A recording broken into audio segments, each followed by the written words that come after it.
Welcome to the Celebration of You. I'm your host, Holly Dowling. I'm thrilled to share with you incredible people from all over the world who are living and leading extraordinary lives. From overcoming immense adversity to discovering the secret sauce to leading with courage and grace. Their stories are going to bring you hope and inspiration. Now let the stories begin.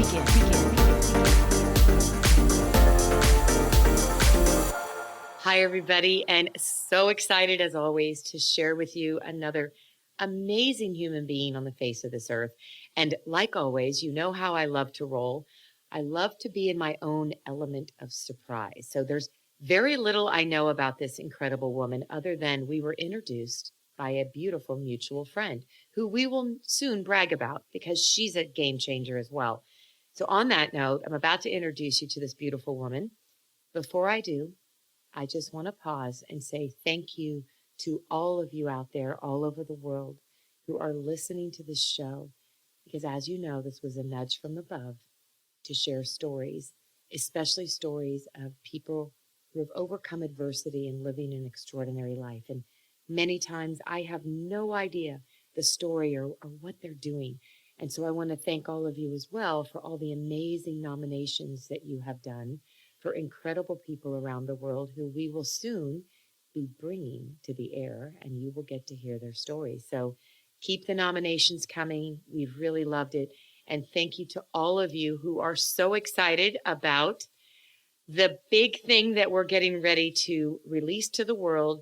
And because of all your beautiful requests over and over of how do we get more inspiration from you, Holly? Well, it's a gift in the making, but we are getting ready to launch our daily dose of inspiration, the Hollyism app. So all of you that are listening, I thank you because you're a big reason that this app has come to life. So on that note, here we go. I'd love to introduce you to the beautiful, the brilliant, and well, I can't wait to hear about this successful woman, Janette Byrne. Hi, Janette. Hi, thank you for having me. Well, I'm excited. And, we both just love the joys of technology, getting everything set up, right? You have to assume something will always go wrong. Go into it knowing that, then I think expectations have been set, probably at the right place. And the best part is we have to tell everybody, Janette, that at the beginning of this, bless your heart, I'm all set up and you're sitting here going, I'm checking my sound and I'm having trouble hearing you. And then the whole time it was just me not having my microphone close to my mouth. It's the simple things. We overcomplicate it, right? Yeah, I have heard that of those fancy microphones. Right? Get tricky. Yes, it is. Well, I'm excited because we met through our mutual friend who introduced us, and that's Paige from the Shiro Gala that I was at, and met Paige and all of these incredible women. And she is a big part of the Dress for Success. And that is why she said, you have to meet Janette. So here we sit today before COVID, and now here we are, right? Yes, it was a long road getting us here, but we are finally here. And I love it's always in divine timing, right? It will happen just when it needs to happen. So I'm curious. I don't want us to focus on COVID because we have enough of that going on and how that's impacted our world. I would love to hear about, brag, what are you currently doing, even if you've had to pivot in the process of this pandemic, but tell us about your world and what you're currently passionate about. So my world, I have to mention COVID a little bit just because I have two boys, and having your children sent home from school when you work from home is, that changes things a little bit. So it's definitely made things more complicated and changed what I focus on and don't focus on. Luckily, my boys are in a good place right now academically, so I have time to focus a little bit more on what I love to do, which is really connecting, inspiring, motivating other workshops, my public speaking. So I'm learning how to take all of that virtually. I really prefer to do it in person because those, connections that you make in person are, I don't want to say more valuable than online, but they're so fun. And I think as women, we love to get in a room and chat, right? So I'm just learning how to move everything that I do virtually, and then quite honestly, park those things that I just don't want to move virtually and wait till we can sit in rooms again. to I do love that. retreats and do workshops. I love that. And I love that you just said, you know what? Not everything do I want to move virtual. So I'm going to park that. And it's so funny you said that, because I have for the last 5 years held it's a very exclusive elite retreat for women. And you have to be nominated, invited, right? There's a reason and an intention behind that. But it's really high profile women from all over the world that come. And it's become an amazing experience. And I say that because I have alumni all asking, and people that are asking, when are you doing the next elite retreat? When is it? And I'm like, we will not be doing that virtual. So we will be waiting until we can be together live. So the fact that you just said that, I got the goosies. I was like, I made that decision. I'm like, oh, well, we might have to wait till next year, but that's the way it needs to be. I love it. Yeah, I figure, I belong to this executive group called Vistage, and we have all day meetings. And I had a hard enough time, I love my group and sitting when we did meet in person. And then when we had to move to virtual and you sit all day, I go crazy. I'm like, how can I expect other women to want to sit around all day to do a, retreat or workshop? So it just, I figured I'm going to wait till it feels right to me, because this doesn't feel right. I love it. I love it. And I commend you. And I think that's amazing. And I want to know, so let's go to how we met through Paige. And I'm really passionate of both of yours. And you are actually a council member currently for the Dress for Success Southern Nevada Advisory Council. Let's talk about that, because I know that Paige had asked and it just didn't work out because of the timing and an already booked commitment. But I was going to hopefully come and help support that in May. Now, all of that said, talk to me about this. Tell us about the Dress for Success. What's the mission? Tell us about it and brag about it. Okay. So, ironically, with Paige, how we first connected was when she was starting, because she's our founder of our chapter here in Las Vegas, and she was starting the chapter, and she wanted me to be on her board, but I was very pregnant at the time, and I told her that the timing was just not right. So I stayed involved, from the outside for several years, and then got involved in 2016 as a consultant after I'd sold one of my companies. The Paige, and then the chairman of the board at the time, he happened to be in one of my Vistage groups, and they wanted me to come in and do kind of an assessment of where they were at, which sounded really fun to me because those are the things I love to do. And so that's how I got re-engaged with the organization.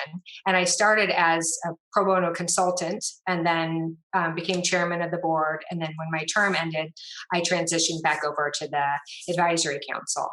So, our mission is really about empowering women. I always say that our mission is it's an answer. So we are teaching them how to succeed in life with all the different programming we have.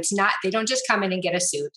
That's not what it's about. It's about the sisterhood and the network of women that they get introduced to, that are there to help them along their journey. So I just saw firsthand the first time I went down to the boutique, a woman came in to be suited, and they don't know what to expect when they come in, because they're sent to us by referrals.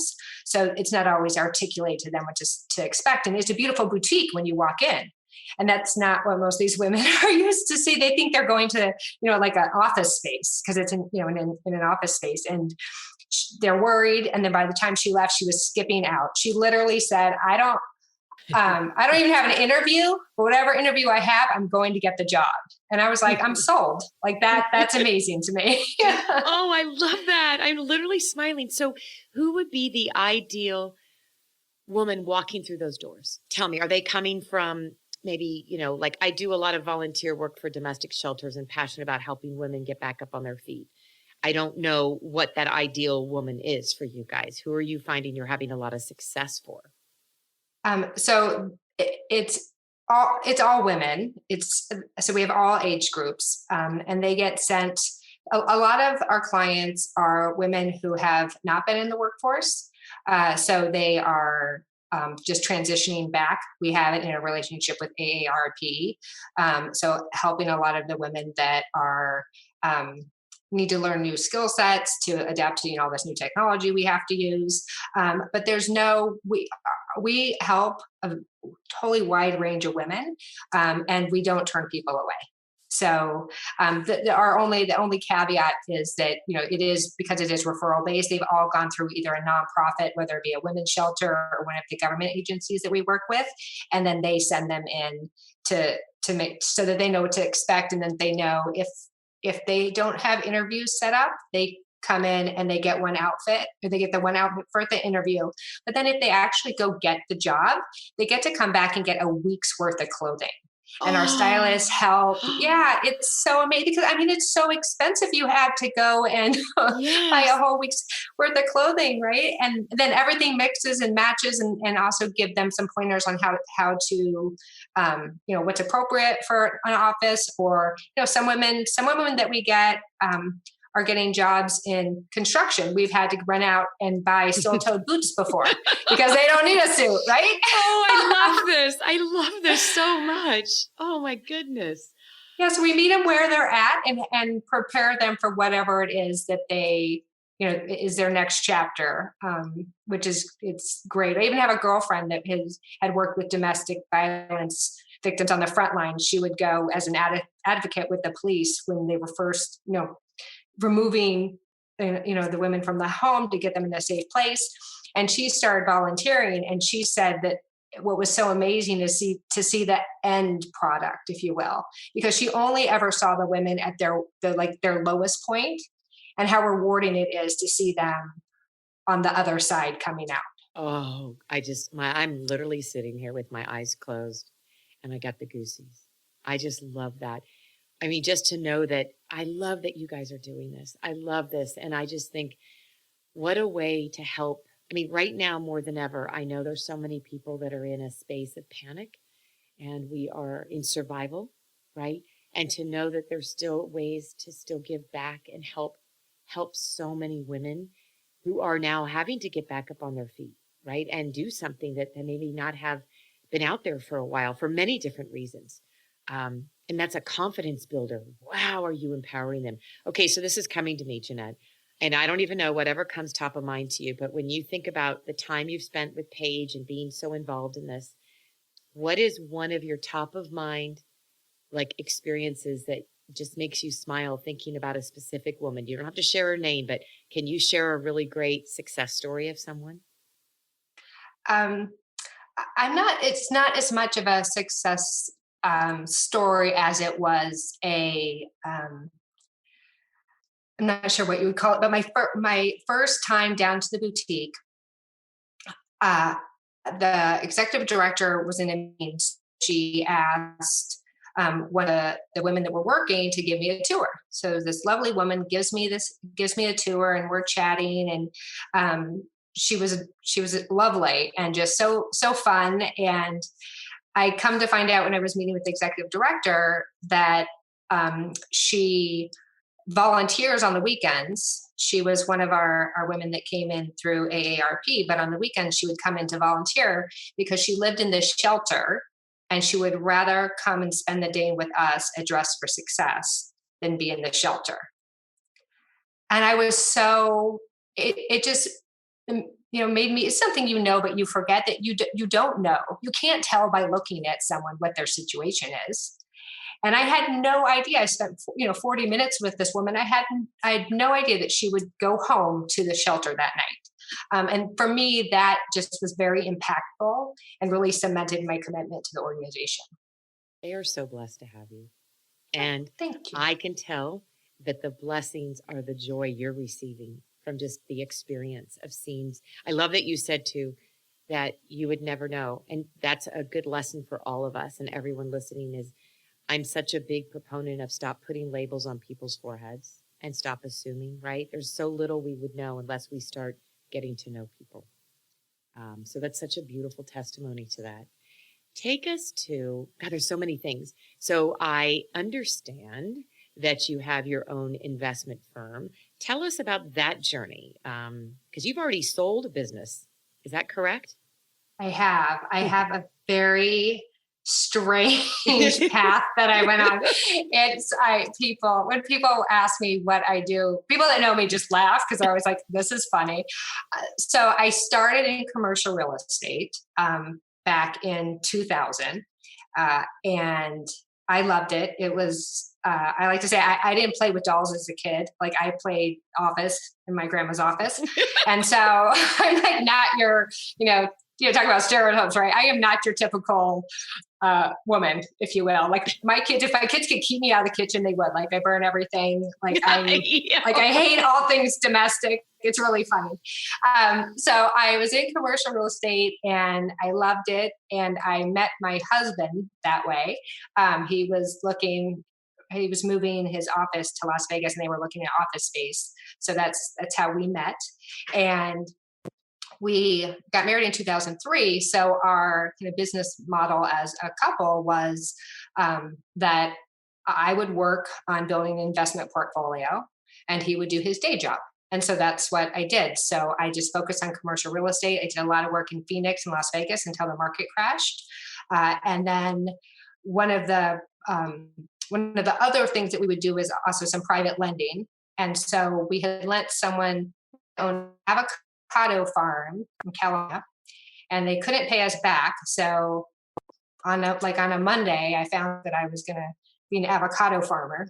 And so by like Wednesday, I had lost everything else because the market crashed, and I was an avocado farmer for 7 years. This is a great story.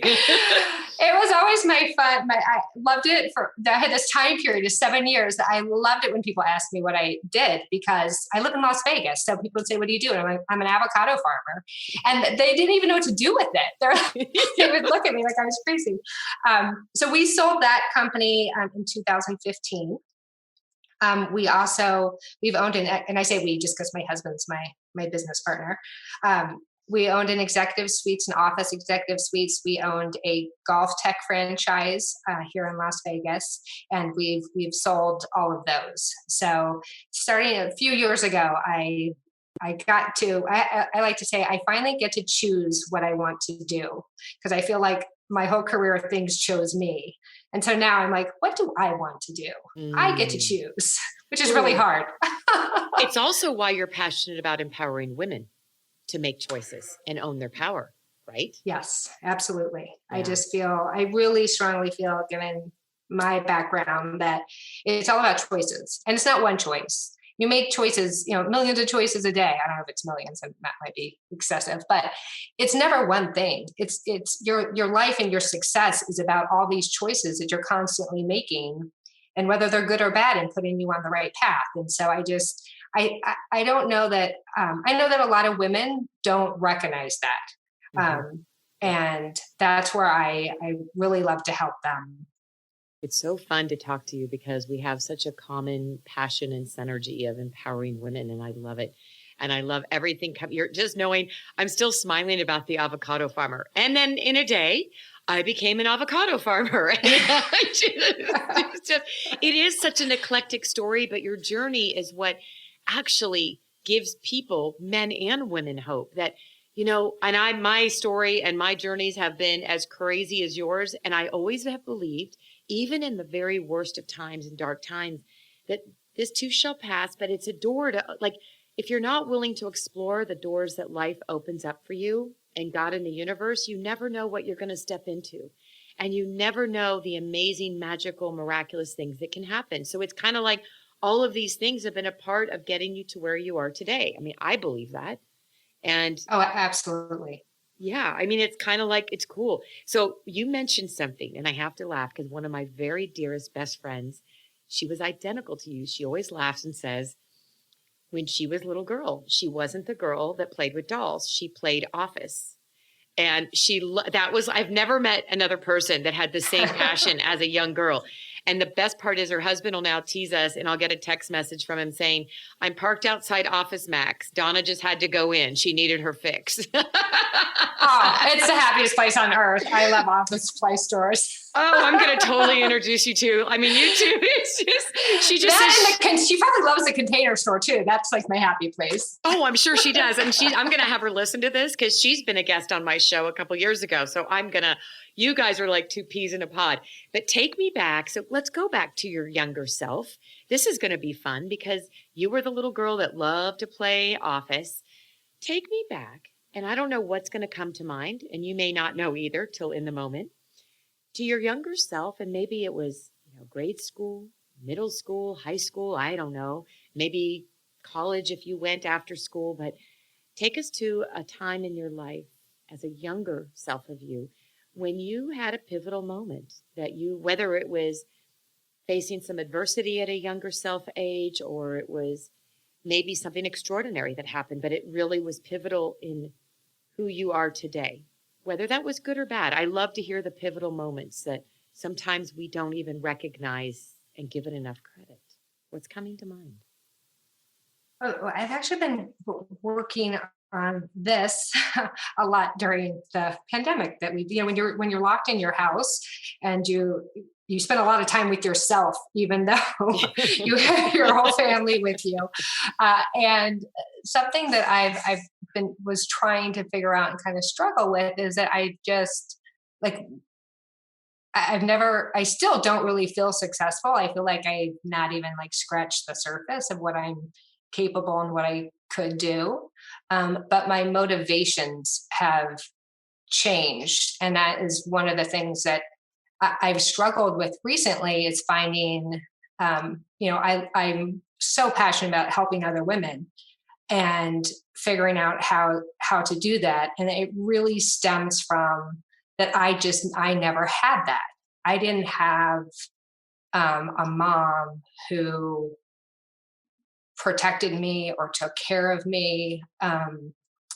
I guess not saying take care is probably not completely fair, but when I was 13, I confided in her. Oh, see, I'm talking. My dog must not like my mom. I was just going to say that was a spiritual moment. I got the goosies. Your dog's she got very protective. That's really funny. Wow. I told my mom that my stepdad was hurting me, and she told me I was dreaming, and literally dreaming. And put a lock on my door that he had a key to. And I just, at that moment, I knew that no one would take care of me. And so I just went into survival mode. I think when you don't trust the adults in your world to take care of you, you figure out how to take care of yourself. And so what has driven me my entire life is now something that I'm learning to kind of put down my sword, if you will. I'm scrappy and I'm a fighter, and I was going to be successful no matter what, so I could take care of myself. And then when I got there, I was like, oh, what do I do now? Because you spent so much energy and time doing that, right? Yeah. And so that it served me well. It served that need to, that survival instinct and that need to, prove my mom wrong, if you will, and show her, served me very well in life. It fueled me for a very long time. But it's also, exhausting to fight always. So just in the past, I'd say, 4 or 5 years, really, I'm having to, a lot of women have to learn how to be assertive. My husband always jokes. He says there's aggressive and then there's you. I'm like, come on, I'm not that bad. Oh my gosh, I love that line. There's aggressive and then there's you. So it's like, you don't have to fight every battle, Janette. Everything's not a fight. Like, what do you want to get out of this? Like, use honey. Like, you don't have to, I in the past, my younger version of me was definitely a scorch the earth, get to the finish line type of woman. And I've learned that once you get to the finish line, and I actually wouldn't change. I'm totally fine with how everything has happened to me in my life. It happened for a reason. But now having to learn how to not be in survival mode and how to not fight every battle it's challenging, but in a good way. You know what? I just have to say thank you. Thank you for, oh my gosh, I got the goosies again because I could hear it in your voice. You peeled back the layers of the onion and you got transparent and authentic with me and with us, people who are listening. And that, I don't know about for you. So I'm going to be interested to know, like, what 4 or 5 years ago gave you permission, or what was a pivotal moment that may helped you realize that you want to put the sword down? Was there something, or maybe you're not even cognizant of it yet when you mentioned till about 4 or 5 years ago? Because that's a Oh no, I do remember what we belong to an organization called Young Presidents Organization, and I attended a women's conference, my first ever. I've never even thought about going to a women's conference. So it was 2014, and it was the first one of their kind. And I didn't know. I'd never gone to a conference. I had never attended one of their international events, and so no one wanted to go with me. So I went by myself, and I met the most incredible women. I just can't even describe how amazing these women were. And I ended up becoming very friendly with one of the champions of the conference. And she asked me if I would champion the next year's. Well, I had no idea what I thought. It was like planning a dinner. I didn't realize I was actually going to plan the whole conference, which it was Wait, good. the best part is you just went to this conference. You'd never been to one. So you're like, I had no idea what I was doing. But she didn't know that. I guess I just, oozed like confidence or something. I love this. And so I planned the next year's conference here in Las Vegas. And at the end of the conference, and she had told me she wouldn't leave my side. She goes, I won't abandon you on this. I am here for you. I will help you whenever you need help.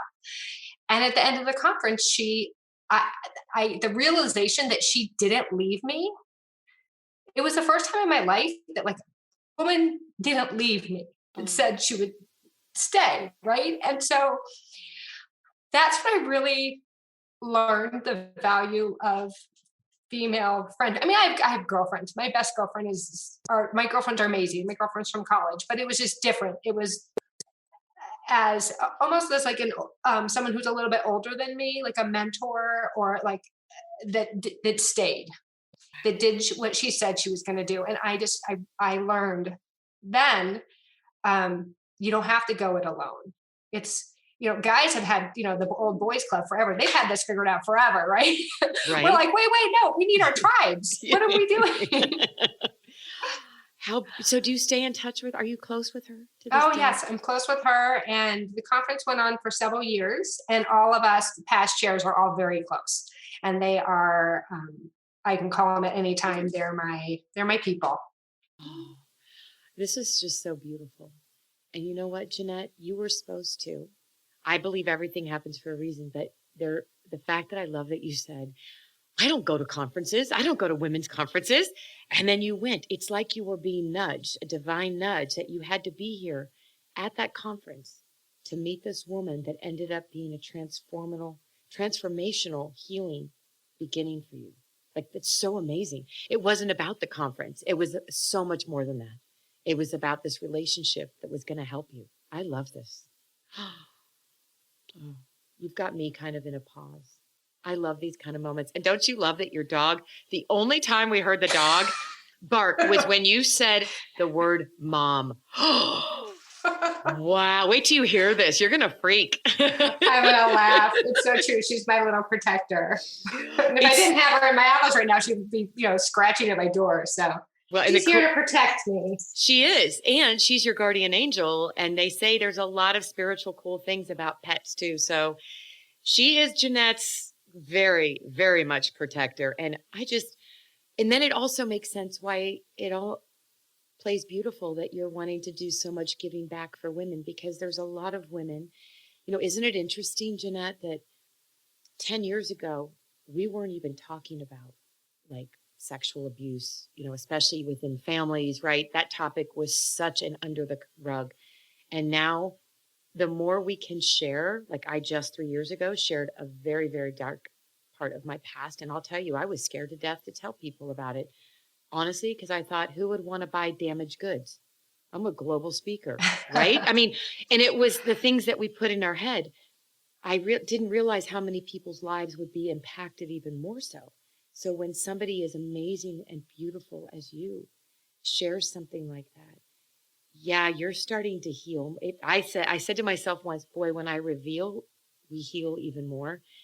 Your revealing is healing you, but it's helping so many other women heal and give them permission that you don't have to live in a world of whatever they're living in. Some of it's shame, some of it's never feeling good enough to go do. You've been an incredible warrior, right? You've been so driven to go out there and do things, and yet still in that kind of survival mode.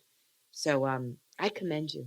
I really Well, commend thank you. you. I love that you said that we don't, it's really only been in the last 10 years because I grew up in such craziness as a child, but I never knew it was crazy. It just was my life. Like it didn't, and I didn't. That wasn't something we didn't have. I'm 44. I remember when I got my first email address in college, and we all were like, "What are we supposed to do with this? Like, what's the point?" So I'm at that age where I see it, I can see both pre and now. And we didn't talk about it. I wasn't ashamed. I wasn't hiding it, but we just, as a society and, just culturally, you just didn't talk about those things. Right. And so when people do learn about my childhood, they're always shocked. My husband says that that show, The Munsters. And I guess there was one little girl that's like a human and everyone else are like different monsters or whatever. He says that I'm that girl. He's like, what? Well, he's like, you're the only normal one. And tell him that's why the aggressive works. And he says, there's aggressive and then there's you. And you go, that's why I'm the only normal one in the Munsters. I know. I'm just like, it seemed normal to me. I didn't know that every kid didn't have these experiences. Oh, well, I got to tell you, you are extraordinary. And I feel so honored to now call you a friend because we have the beautiful Paige as our connector. And she obviously knew there was a reason that we needed to meet. And, as we wrap this up, I would love, first of all, to thank you again for just who you are and what you are in this world. And boy, are your children lucky to have you. I'm going to say that. And tell your husband I said this on the show, and he is too. Damn, I'm going to make my lucky. kids listen to this. I'm like, do you see that? You're lucky to have me. Absolutely. And let's take from do your homework. Lucky to bless, by God, right? It's like, so I would love to just hear, for anybody listening, let's think about the women and men, because I do have a lot of men that listen to this show all over the world. And to any person listening, what advice would you give them? Normally I ask to go back to your younger self, but I think right now I want to ask, what advice or wisdom or advice would you give to somebody that's listening that is keeping this as a very closed, shut down compartment in their past? Meaning they've been through something similar and they haven't come to terms with moving from survival to thriving, and they haven't been able to talk about it yet. And we're not counselors, we're not therapists, we're not psychologists, so I'm taking all that off. This is just two women talking, but a woman who's till 4 or 5 years ago, you were ready to start talking about it. Long question to what advice would you give to that person listening? I would say that I just truly believe it does not matter what has happened to you, like what experiences you've gone through. What matters is that what you learn from them, and you have a choice. You have a choice of how you want your destiny to be. And so, not bad things happen to everyone. And as long as we learn from them and we are willing to move forward, you can have whatever type of life you want.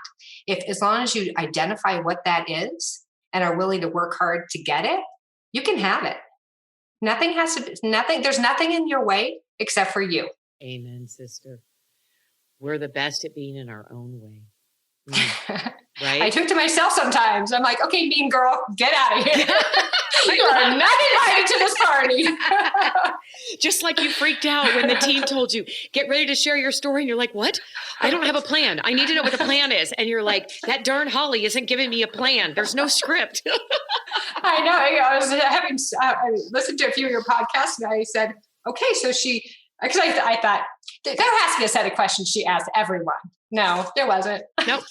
I tried to cheat the system. It didn't work. I love that you tried. And look what a beautiful human being you are. What a gift you are. And I know there's going to be people that listen to this and are going to want to either reach out to you to learn more or whatever that is, will you tell us what is for you the easiest and best way for people to reach out to you, whether it's on social media or if it's a personal email? Will you share with everybody how that they can reach out to connect with you?